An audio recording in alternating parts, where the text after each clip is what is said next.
Any historical claim to the lands of Israel? Of course, but I would not say that the Jewish claim or the Zionist claim is the only claim or the main claim. I say that it is a claim among many others.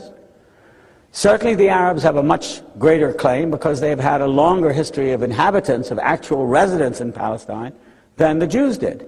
If you look at the history of Palestine, there's been some quite interesting work done by biblical archaeologists.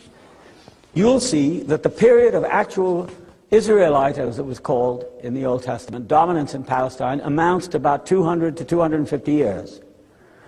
But there were Moabites, there were Jebusites, there were Canaanites, there were Philistines, there were many other people in Palestine at the time and before and after.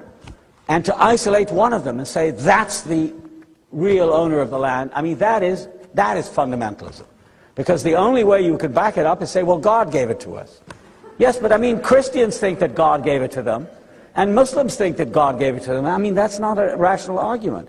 So I think the people who have a history of residence in Palestine for a certain amount of time, including the Jews, yes, and of course the Arabs, have a claim. But, and this is very important, I don't think any claim, I don't care whether it's given by God, about whom I have many doubts, by the way, or by the emperor, nobody has a claim that overrides all the others and entitles that person with that so-called claim to drive people out. I mean, that's the point.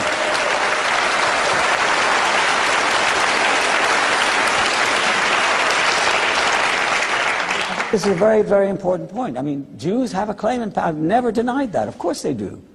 But is it a claim that can tell a Palestinian, well, you've got to leave this house because I mean, I got it 3,000 years ago. I mean, it's true I come from Poland or from Brooklyn, but I have a bigger right to this house than you do. So get out. I'm sorry, I disagree with that kind of logic.